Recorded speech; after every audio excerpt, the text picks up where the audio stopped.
जय हिंद बच्चों, welcome in Hindi class and I am your Hindi teacher. बच्चों, आज मैं आप सबको हिंदी नवनीत में जो चैप्टर पढ़ाने जा रही हूँ उसका नाम है बादशाह बना चोर।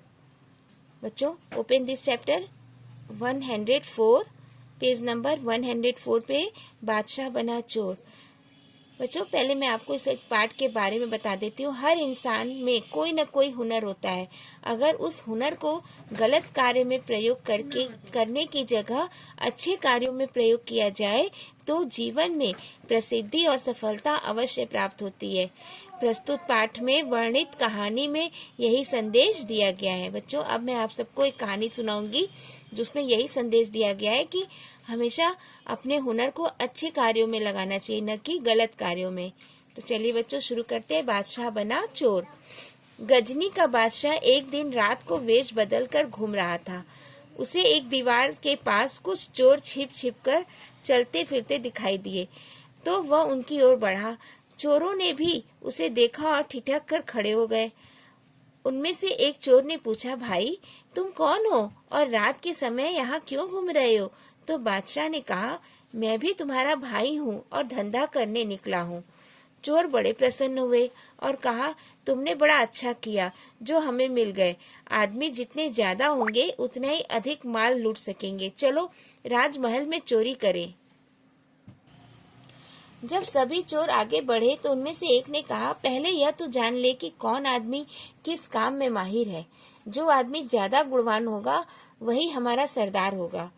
तो प्रत्येक चोर ने अपनी अपनी विशेषता बतानी आरंभ कर दी। एक चोर ने बोला, मैं मिनटों में ही कुत्तों से मित्रता कर सकता हूँ। हमारे काम में कुत्तों से बड़ी अड़चन होती है और हमें उन्हें शांत करना बखूबी आता है।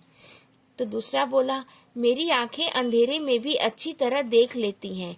तिजोरी कहाँ है, मैं अंधेरे में भी आसानी से देख सकता हूँ।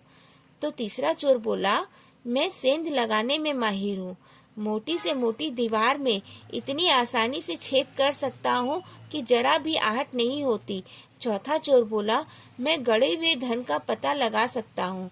मैं मिट्टी सूंघ कर बता सकता हूँ कि धन कहाँ गड़ा हुआ है। पांचवें चोर ने कहा, मैं ऊंची से ऊंची इमारत पर बिना किसी सहारे के चढ़ सकता हूँ और ऊपर पहुंचकर अपने साथियों को भी चढ़ा सकता हूँ। जब सबने अपने अपने गुण बता दिए तो उन्होंने बादशाह की ओर देखा। एक चोर ने पूछा, तुम भी तो अपनी विशेषता बताओ जिससे हम अनुमान लगा सकें कि तुम हमारे काम में कैसे हमारी सहायता करोगे। बादशाह ने मुस्कुराकर कहा, मुझ में ऐसा गुण है जो तुम में से किसी में भी नहीं है।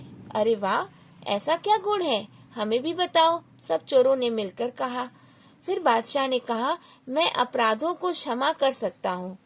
अगर हम लोग चोरी करते हुए पकड़े गए तो हमें मृत्युदंड मिलेगा, परंतु मेरी दाढ़ी में यह विशेषता है कि जिसके हिलाते ही सारे अपराध माफ हो जाते हैं। हम चोरी करके भी सजा से बच सकते हैं। चोर बड़े प्रभावित हुए और कहा, सचमुच तुम्हारी दाढ़ी में तो बड़ी शक्ति है भाई। तुम ही हमारे सरदार बनो। अगर हम पकड़े गए तो माफी तो मिल जाएगी। तो इस तरह विचार विमर्श कर सभी चोर बादशाह के महल में जा पहुंचे। वहां एक कुत्ता भौंका तो एक चोर ने उसे विशेष ढंग से पुचकारा और वह शांत हो गया। दूसरा चोर उछलकर महल की दीवार पर चढ़ गया। ऊपर से रस्सा डालकर उसने बाकी चोरों को भी ऊपर खींच लिया। तीसरे चोर ने महल की दीवार में सेंध लगाई और खूब लूटपाट की। जब सब लूट का माल लेकर चलने लगे तो बादशाह ने सबके नाम और पते पूछ लिए और उनसे विदा ली। अगले दिन सवेरे ही बादशाह ने मंत्री को सबके नाम पते बताए और उन्हें बंदी बनाकर लाने का आदेश दिए। तो मंत्री ने तुरंत सैनिकों को भेजा और चारों ओर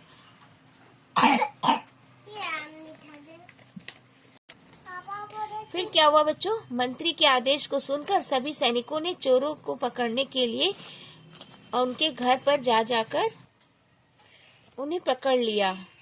जब चोरों ने बादशाह को देखा तो वे दंग रह गए। रात को बादशाह स्वयं उनके साथ चोरी में सम्मिलित था। यही वह चोर था जिसने कहा था कि उसकी दाढ़ी हिलते ही सब अपराध क्षमा हो जाते हैं। चोर साहस करके आगे बढ़े और बादशाह के सामने सिर झुकाकर अभिवादन किया। बादशाह ने चोरों से पूछा, तुमने राजमहल में चोरी की है?